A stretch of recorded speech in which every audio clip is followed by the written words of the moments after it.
Bonjour, bienvenue en Transparence, le magazine de la rédaction qui parle de l'actualité et qui donne la parole à ceux qui font l'actualité. Et notre invité ce midi, c'est Thierry Santal, président du gouvernement. Bonjour. Bonjour. Merci d'avoir accepté notre invitation. Alors, depuis plusieurs semaines, la Calédonie connaît un climat très tendu. Cela s'est encore durci depuis lundi avec les violences urbaines à Nouméa, les barrages sur les routes et bien sûr hier les tentatives d'intrusion dans l'usine du Sud. Thierry Santal, comment vous réagissez à cette situation? Est-ce que vous l'avez vu venir? Alors très honnêtement, jusqu'à samedi dernier, non, je ne l'ai pas vu venir, puisque à l'issue des 17 heures d'échanges que nous avons eus autour de la table ronde, on était arrivé quand même à un relevé de décision qui me paraissait équilibré, dans lequel chacun sortait par le haut finalement de la situation dans laquelle nous nous trouvions. Jusqu'à donc samedi, où une réunion s'est tenue à la province, où nous étions censés discuter de l'actionnariat calédonien, qui était la dernière partie de l'échange, ou en tout cas un des éléments qui nécessitait de poursuivre les discussions. Et à ce moment-là, le constat a été un revirement total finalement de la part de nos partenaires qui étaient autour de la table, le collectif l'ICANN, qui est revenu finalement en arrière sur les 17 heures de discussion qu'il y avait eu et sur le relevé de décision, en remettant face à face les deux offres, l'offre qui était portée par Vallée Monde avec Trafigura et CFP, et l'offre donc portée par Sofinor, Korean Zinc.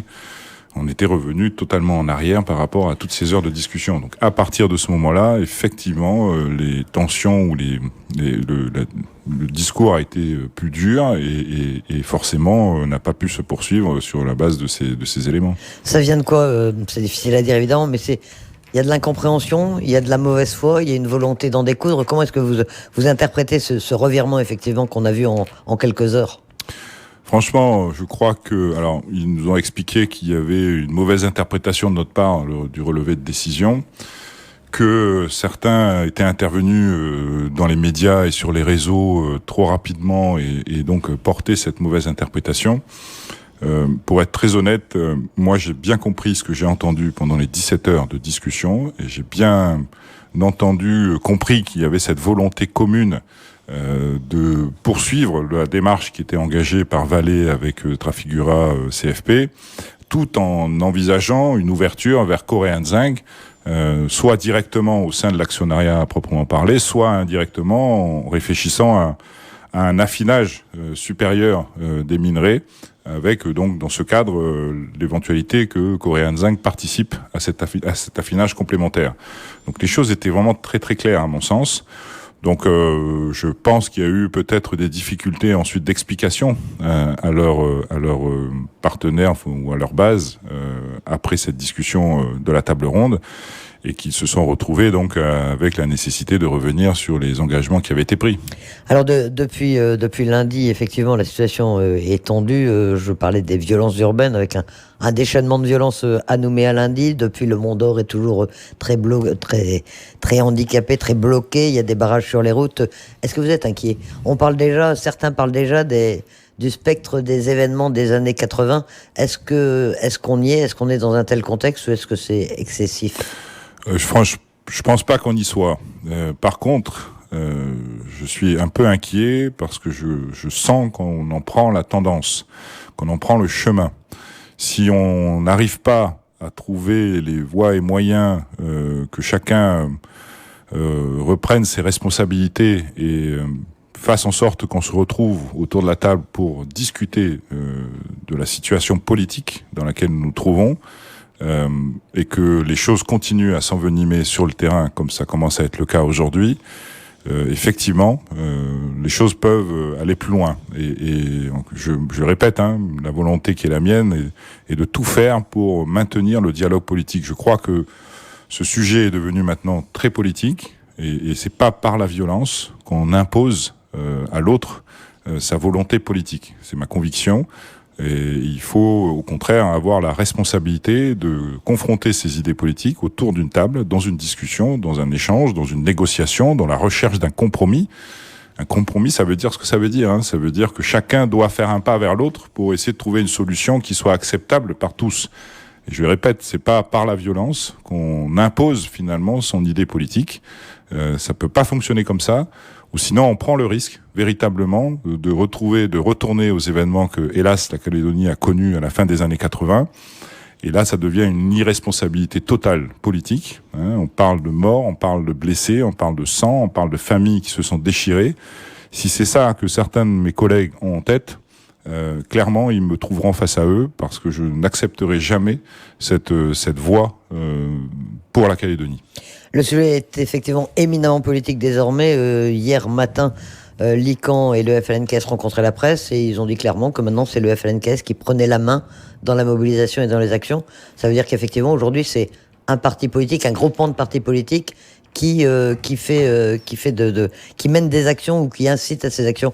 Est-ce qu'on peut encore parler, lancer des appels au calme et à la responsabilité, ou est-ce qu'aujourd'hui il faut passer à une étape supérieure pour essayer de ramener chacun à la raison?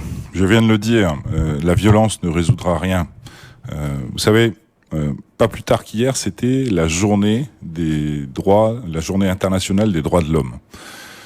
Et ça veut dire quoi? Ça veut dire le droit de se déplacer, le droit de vivre comme on le souhaite, le droit de travailler, le droit d'éduquer ses enfants, le droit de vivre comme il le souhaite dans sa vie de tous les jours, dans le respect de ses traditions, dans le respect de ses coutumes.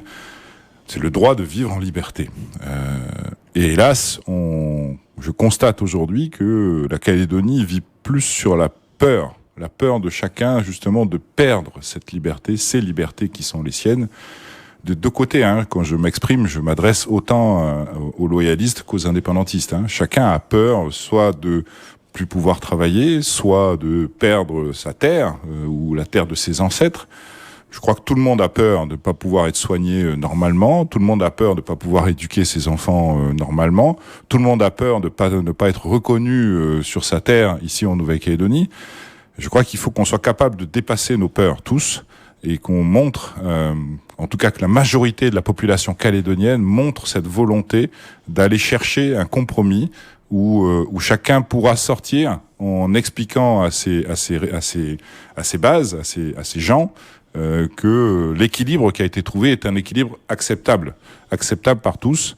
Ça ne sera jamais une position qui sera supérieure à l'autre. Et ça sera forcément un compromis entre les deux positions qu'il va falloir trouver.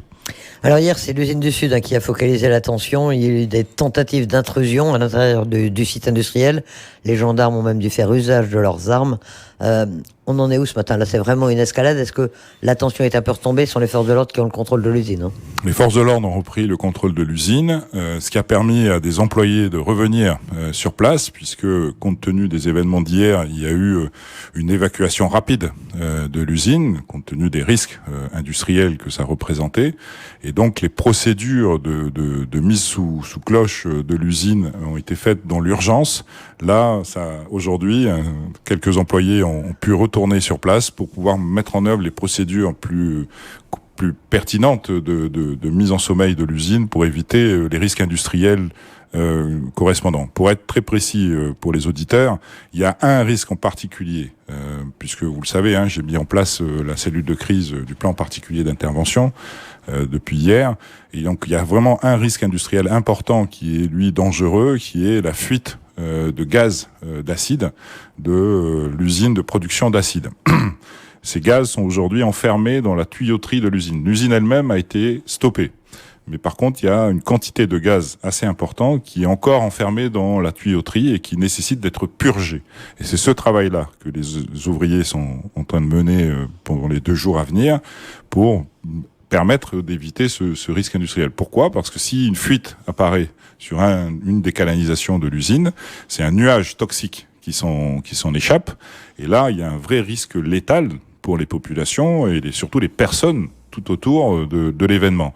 Ce risque est un peu moindre quand le nuage se déplace et puis de petit à petit perd de sa toxicité parce qu'il se dilue tout simplement dans l'air. Mais dans la proximité immédiate de l'événement, le risque, c'est pour les populations il y a un vrai risque létal qui vivent autour de l'usine, quoi. Alors, surtout les personnes qui sont autour de l'événement, pour être très précis. Après, on a un risque relativement important dans les 2 kilomètres autour. toujours en fonction du vent, hein, parce que le nuage forcément va suivre le sens du vent, et ensuite un risque qui s'atténue au-delà des 2 kilomètres.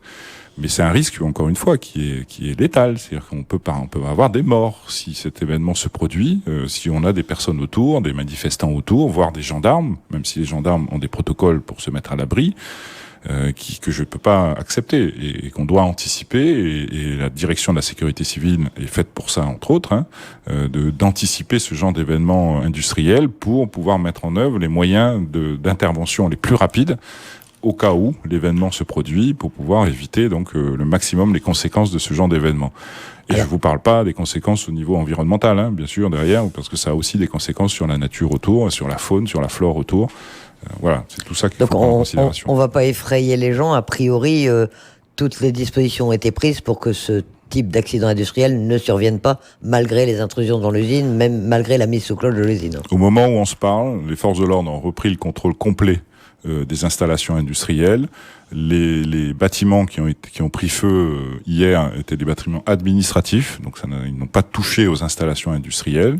Ça a été vérifié, ça a été contrôlé, et puis je le répète, les employés de Valais aujourd'hui sont au pied d'œuvre pour faire en sorte que tout risque industriel grave soit évité à l'avenir. La cellule de crise reste activée en veille. Fait, oui.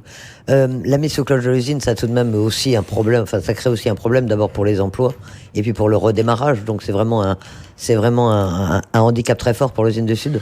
Alors l'intérêt également des interventions qui sont en cours par les employés, c'est justement de mettre en place un protocole de mise en arrêt des installations, mais qui est susceptible de pouvoir permettre une reprise d'activité sans trop grosses conséquences. Néanmoins, il ne faut pas que ça dure trop longtemps. Si au bout d'un certain temps, l'usine ne redémarre pas, là, par contre, ça aura forcément des conséquences graves sur les installations elles-mêmes, et en particulier, encore une fois, sur l'usine d'acide. C'est celle qui est vraiment qui est le cœur du process industriel, et c'est la faiblesse de ce process industriel en cas de fermeture, où là, si l'usine n'est pas redémarrée avant un certain temps, il va falloir faire des investissements extrêmement lourds pour la remettre en fonction, et surtout avec un délai de quelques mois pour pouvoir faire en sorte que l'usine redémarre.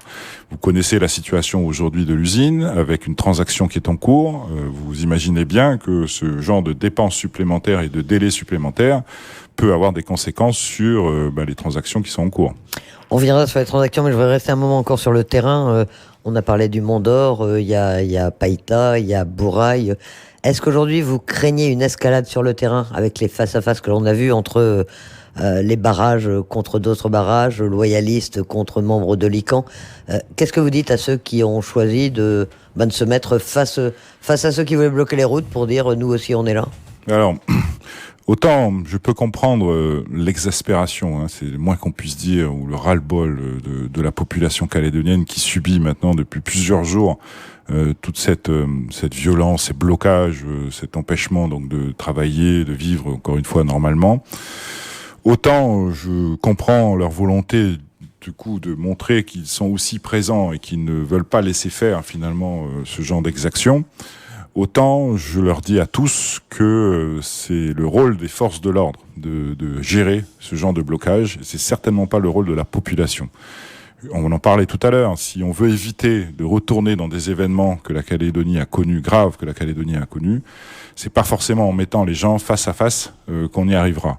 C'est plutôt en faisant en sorte que les forces de l'ordre agissent et interviennent pour empêcher tous ces blocages. Alors vous le savez comment, est-ce que la réaction de l'État justement est à la hauteur? Vous savez bien que les gens qui font des contre-barrages disent c'est parce que les gendarmes ne sont pas venus lever les barrages. Alors est-ce qu'il y a assez de forces de l'ordre? Est-ce qu'il en faut plus? Est-ce que l'État réagit assez fermement face à cette situation? Peut-être, juste pour finir ce que je disais précédemment, s'ils veulent montrer véritablement leur exaspération et surtout leur volonté que tout cela s'arrête et qu'on trouve une solution politique à la situation dans laquelle nous vivons, et donc montrer qu'il y a une masse majoritaire de la population qui est dans cet état d'esprit, je les appelle tous à venir demain à la grande manifestation qui est organisée à partir de 8h demain matin à Baie-de-la-Moselle, avec un petit parcours qui va durer 1h30, où on va marcher jusqu'au commissariat et revenir ensuite à Baie-de-la-Moselle. Là, c'est là où il faut qu'ils soient présents pour montrer encore une fois cette exaspération, mais aussi se montrer qu'ils sont tous capables de dépasser les peurs que j'évoquais tout à l'heure. C'est-à-dire qu'on est tous capables, qu'on a tous la volonté, surtout, de trouver une issue pacifique à la situation dans laquelle on se trouve, pardon. Donc c'est pour finir sur ce que je disais précédemment. Pour Répondre à votre question, je pense que c'est une question qu'il va falloir surtout poser à monsieur le haut-commissaire ou au général de gendarmerie, par rapport à la capacité d'intervention des forces de l'ordre. Je suis juste président du gouvernement, je suis pas haut-commissaire, c'est bien une compétence de l'État de maintien de forces de l'ordre.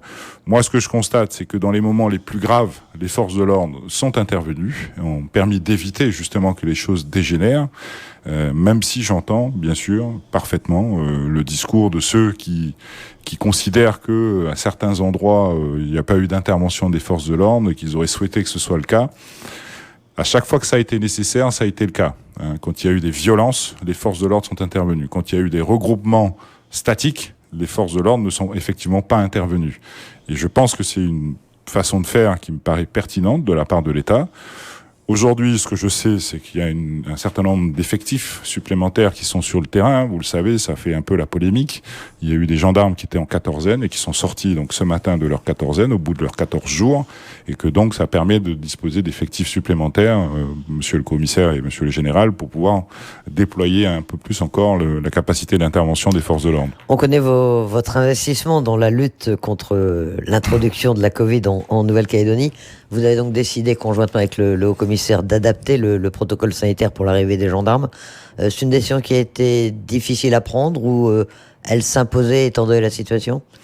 Alors, j'entends, je vois, je lis toutes les remarques qu'il y a pu y avoir, parfois même agressives, suite à cette décision que j'ai prise. Enfin, il faut quand même que les Calédoniens comprennent que je ne me suis pas battu pendant 9 mois pour éviter que ce virus s'introduise en Nouvelle-Calédonie et pour faire en sorte que la population calédonienne vive comme elle vit aujourd'hui, et c'est exceptionnel dans le monde dans lequel nous vivons. Je me suis pas battu pendant 9 mois pour prendre le risque aujourd'hui d'introduire le virus en Nouvelle-Calédonie. Enfin, il faut à un moment donné, il faut avoir un minimum de cohérence dans ce qui se passe et dans les choses que nous devons décider. Cette décision, je l'ai prise. C'est un sujet qui a déjà été évoqué à plusieurs reprises au sein du gouvernement collégial. C'est un protocole sanitaire qui était à l'époque envisagé plutôt pour les personnels de santé, où on avait une tension sur le nombre de médecins, le nombre d'infirmiers dont la Calédonie avait besoin et qu'on avait du mal à faire venir au rythme qui était nécessaire. Donc c'est un protocole, je vais vous dire, les gendarmes qui sont sortis avant-hier, donc on était au 12e jour quand même de confinement, mais à la limite c'est même pas le nombre de jours qui est important. Le protocole qui a été mis en œuvre, c'est finalement ces gendarmes-là, ce sont les plus sûrs de Calédonie.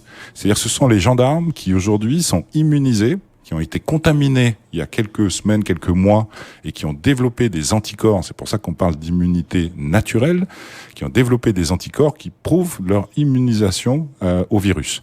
Et en plus, un test PCR qui prouve qu'ils n'ont plus de virus dans le corps. Donc c'est ce double test, sérologique d'une part pour l'immunisation, PCR d'autre part pour la quantité de virus encore présents dans le corps, qui prouve ils ne représentent aucun risque sanitaire pour les Calédoniens. Aucun risque de contamination. De contamination des Calédoniens dès lors qu'ils sortent et qu'ils interviennent sur le terrain. Et les autres, donc, eux sont sortis aujourd'hui, c'est-à-dire au bout des 14 jours, après un test PCR, comme tout protocole précédent, qui prouve que tous ceux qui sont sortis avec un test PCR négatif, bien entendu, et donc maintenant peuvent intervenir sur le terrain comme n'importe quelle autre personne qui sort de l'hôtel au bout des 14 jours avec un test PCR négatif. Donc voilà, il faut vraiment que ce soit très clair dans l'esprit des Calédoniens. Je suis pas là pour prendre un risque sanitaire pour les Calédoniens. Je ne suis pas là pour décider faire un choix entre un risque sanitaire et un risque de l'ordre public. J'essaye de prendre les décisions et je les assume pour faire en sorte que les moyens d'intervention des forces de l'ordre soient un peu supérieurs à ce qu'il y avait à ce moment-là, tout en préservant la qualité sanitaire et la sûreté sanitaire des Calédoniens. Ce protocole sanitaire adapté va être mis en œuvre peut être mise en œuvre de nouveau avec l'arrivée de nouveaux renforts de forces de l'ordre? Mais au-delà même des renforts de forces de l'ordre, la discussion va reprendre au sein du gouvernement. Je sais que mes collègues indépendantistes sont opposés sur le principe. Ça vous a pas étonné? Ça m'a pas étonné. Je pense qu'il y a une solidarité par rapport à tout ce qui se passe sur le terrain, mais je ne désespère pas de les convaincre, et surtout que les scientifiques, que la DAS les convainc. C'est même pas Thierry Santa qui doit les convaincre. Là, on parle de faits réels, scientifiques, prouvés, qui montrent encore une fois cette efficacité. Et donc, je ne désespère pas qu'ils entendent ces arguments et que demain, on envisage d'utiliser ce protocole au-delà des gendarmes. On parlait du personnel de santé. On avait fait le choix à l'époque, quand on parlait des personnels de santé, de ne pas le mettre en œuvre parce que surtout on considérait que c'était tout le monde ou personne et que en termes de moyens, à la fois de tests et autres, on n'avait pas forcément les moyens de faire passer tous ces tests à toute la population qui arrivait ici en Nouvelle-Calédonie. Demain, on a aujourd'hui des moyens supérieurs. On peut encore en rediscuter. La décision a été prise pour les gendarmes, compte tenu, encore une fois, du caractère inoffensif, sanitairement parlant, de ces gendarmes et de l'urgence des besoins en force de l'ordre supplémentaire sur le terrain. Mais forcément, la discussion va être remise sur la table pour, je l'espère, convaincre ce gouvernement d'aller plus loin, finalement, dans ce genre de protocole. Derrière, vous imaginez bien les économies en termes de quatorzaine que ça peut représenter. Ça nous coûte très cher.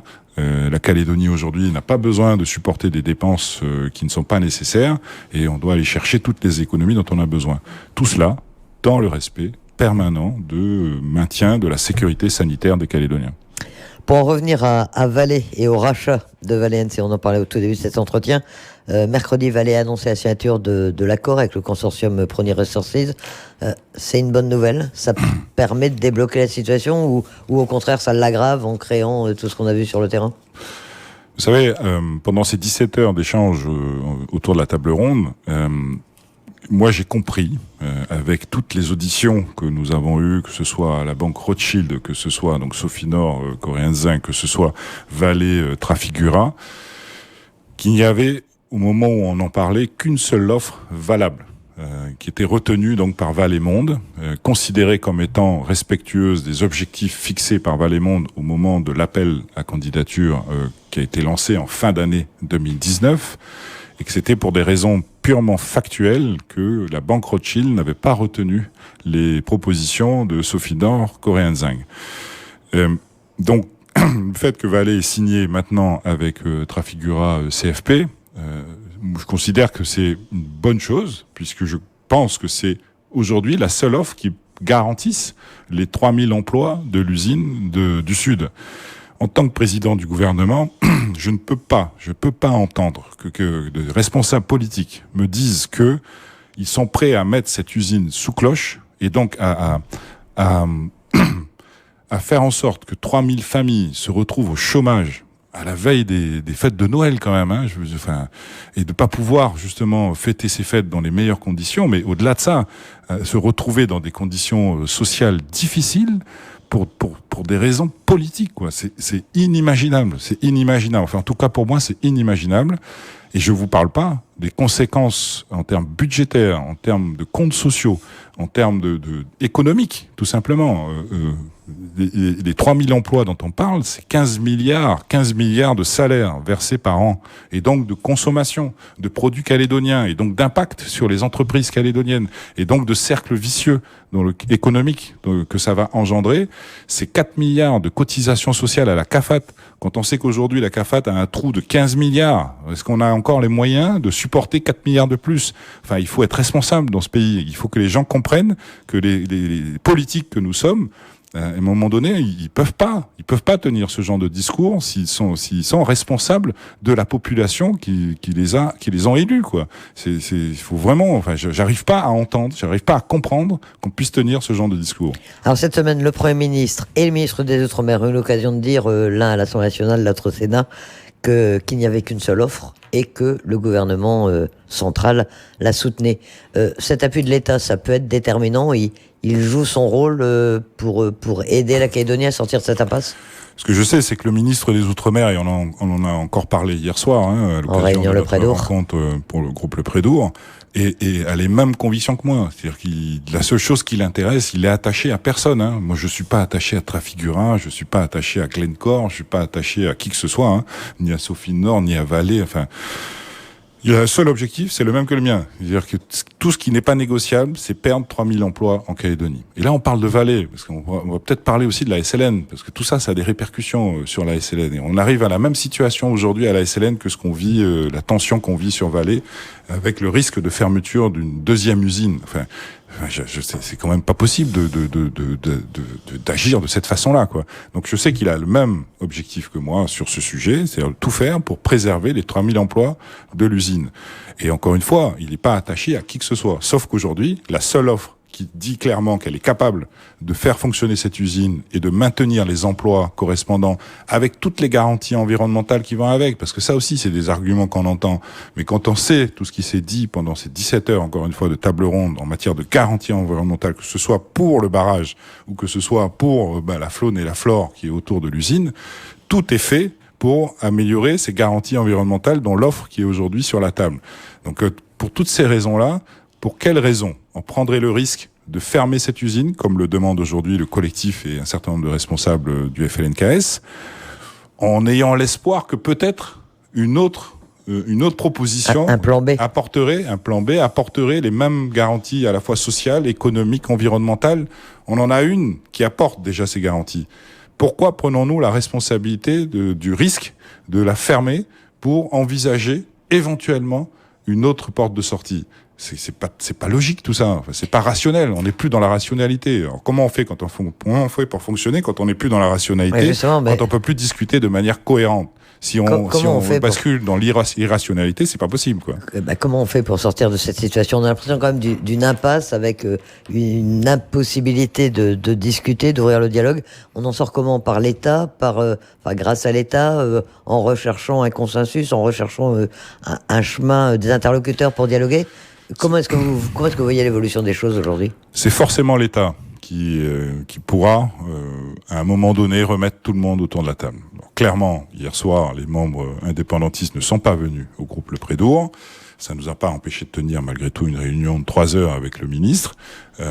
Clairement, alors, l'État, le ministre des Outre-mer lui-même est en contact avec un certain nombre de responsables, donc indépendantistes, en direct pour maintenir malgré tout un dialogue avec eux. Mais ce dialogue, il pourra pas se faire uniquement FLNKS État. Si c'est ça l'objectif du FLNKS, et je pense que c'est un peu ça qu'ils ont en tête, c'est pas acceptable. On est en Nouvelle-Calédonie, il y a 3 partenaires dans l'accord de Nouméa. On peut pas nous dire tout l'accord, rien que l'accord, et puis faire les choses autrement quand ça les arrange. Aujourd'hui, il y a 3 partenaires. Nous sommes des partenaires loyalistes. On ne peut pas imaginer que des discussions se tiennent. Alors, pas forcément que sur ce sujet de Vallée, parce que vous avez bien compris, tout le monde a bien compris que ce n'est qu'un élément du pulse global que nous devons construire pour l'avenir de la Nouvelle-Calédonie. Donc, si imaginez que le FLNKS va discuter en tête-à-tête avec l'État sur tous ces éléments-là, c'est pas imaginable non plus. On ne peut pas laisser faire les choses. Alors, peut-être que ça passera dans un premier temps, comme c'est le cas aujourd'hui, par des bilatérales, puisque c'est de ça dont on parle, d'une certaine façon, mais on ne peut pas imaginez qu'à un moment donné ou à un autre, on se retrouve pas tous autour de la même table. Les indépendantistes demandent à garder ce contact avec l'État. Hier soir, on a une réunion qui s'appelle le groupe Le Prédour, où on est en contact visuel avec le ministre des Outre-mer. Tout le monde sait aujourd'hui que le ministre des Outre-mer est en lien direct avec le président de la République. Donc on peut pas demander de garder le contact avec l'État et en même temps boycotter une réunion, sauf à vouloir faire ces bilatérales dont je vous parlais. Mais ça peut pas non plus durer 107 ans. Ça veut dire que l'État doit trouver les voies et moyens pour ramener tout le monde, tous ensemble, autour de la table pour trouver les compromis nécessaires pour l'avenir d'un pays. Donner une réalité à une 4e réunion du groupe Le Prédour, vous pensez qu'elle est envisagée, et là avec la présence des indépendantistes? En tout cas, elle est envisagée. Ça dépendra, je suppose, des discussions que j'évoque là entre le ministre et différents responsables. Hier soir, ça s'est passé comment? On sait que vous n'avez pas le droit qu'il y ait une confidentialité autour de ces réunions Le Prédour. Vous étiez 5, dont 3 issus des mouvements loyalistes, 2 de Calédonie Ensemble. ça a été productif, vous avez pu échanger avec le ministre et avancer sur certains points, ou le fait qu'il n'y ait pas les indépendantistes, ça vous a bloqué un peu? Wow. Vous l'avez dit, hein, je suis pas censé évoquer les discussions. C'est l'engagement que nous avons pris tous au moment où on a intégré ce groupe. Je suis obligé de vous poser la question. Je comprends, mais voilà, je j'irai pas plus loin que de vous dire que le sujet, forcément, le principal qui a été évoqué, c'est bien sûr la situation de Valais. Mais on a malgré tout commencé à ouvrir un peu le débat sur le secteur, la stratégie nickel, plus généralement, sans aller au bout du débat, puisque par principe, on considère qu'il faut que nos autres partenaires soient bien sûr autour de la table pour aller au bout de ce débat. Mais ça a permis d'esquisser déjà quelques éléments. Vous parliez des négociations, des discussions, en tout cas sur l'avenir, qui sont plus larges que le sujet de Valais et que le sujet du nickel. Sébastien Lecornu avait dit qu'il y avait 6 mois utiles quand il était venu la dernière fois en Nouvelle-Calédonie. On est en train de perdre du temps là. Est-ce qu'on va y arriver? Est-ce que ces 6 mois, il y en a plus que 3 ou 4 maintenant, avant début avril? Oui, on a perdu 2 mois, vous avez raison. Depuis qu'on a mis en place ce groupe Le Prédour, qui était destiné à réfléchir sur tous ces sujets importants, généraux de la Nouvelle-Calédonie, l'avenir institutionnel, l'avenir économique, l'avenir du nickel, l'avenir du monde du travail, enfin de tous les éléments qui font que la Calédonie vive en paix aujourd'hui, et j'espère demain. Tous ces sujets ont été mis de côté, puisque toutes les réunions qui ont suivi derrière du groupe Le Prédour en parlaient uniquement du dossier de Valais Nouvelle-Calédonie. Donc quel est l'intérêt et donc on a perdu 2 mois finalement pour travailler sur ce que souhaitait le ministre des Outre-mer, travailler sur les conséquences du oui ou du non au prochain référendum. Donc pour l'instant, on n'a même pas entamé les discussions sur tous ces sujets-là, parce que concentré sur ce problème de Valais Nouvelle-Calédonie. Il va bien falloir à un moment donné qu'on en sorte et qu'on soit capable de commencer à travailler sur les vrais sujets, même si celui-ci est important, les autres sont aussi importants, sinon plus, pour essayer de garantir la paix et la prospérité de la Nouvelle-Calédonie demain. Aujourd'hui, le constat, c'est qu'on se parle que de ça. Plus que ça, on a même des discours qui sont, je répète, aberrants, de dire, s'il faut, mettons sous cloche l'usine pour continuer les discussions. Mais comment on va discuter si on a 2 usines qui ferment? Parce que je répète, la SLN est dans la même situation, tous ses sites sont fermés, elle est plus alimentée. Si dans une semaine, il n'y a pas de bateau qui arrive à la SLN elle ferme. Dognombo ferme. C'est comme ça que ça va se passer si les choses n'évoluent pas. Donc comment on peut imaginer discuter sur l'avenir de la Nouvelle-Calédonie dans un contexte de catastrophe sociale, économique, budgétaire? On n'en est déjà pas loin, pour être très honnête. Donc si en plus on a 2 usines qui ferment, c'est ce qui va se passer. Comment on peut imaginer parler sereinement, de manière apaisée, de l'avenir de la Nouvelle-Calédonie dans ce contexte qui sera insurrectionnel? Enfin, je veux dire, si des milliers de gens perdent leur emploi, vous imaginez les réactions que ça peut engendrer derrière. On peut pas avoir ce discours. C'est pas possible, c'est pas responsable de prendre ce risque-là pour la Calédonie si on veut la paix pour nos enfants. Et pour l'instant, vous n'identifiez personne dans le monde indépendantiste qui entende ce message, qui soit conscient des conséquences et qui soit prêt éventuellement à en parler, à échanger plus sereinement que sur le terrain? C'est une question difficile que vous me posez, parce que il faut se rappeler de l'histoire. Jean-Marie Tjibaou a été assassiné. Charlie Pidgeot est parti dans des circonstances particulières. Quand on est aujourd'hui un responsable indépendantiste, je veux bien imaginer la difficulté que c'est d'entamer des discussions dans la recherche d'un compromis, encore une fois. Mais c'est pas possible de faire autrement. Il faut que un ou plusieurs d'entre eux aient ce courage, parce que c'est un vrai courage, j'en suis convaincu, d'aller les uns vers les autres et d'aller chercher ce compromis dont la Calédonie a besoin. Personne n'imposera sa loi par la violence. C'est fini ce temps-là.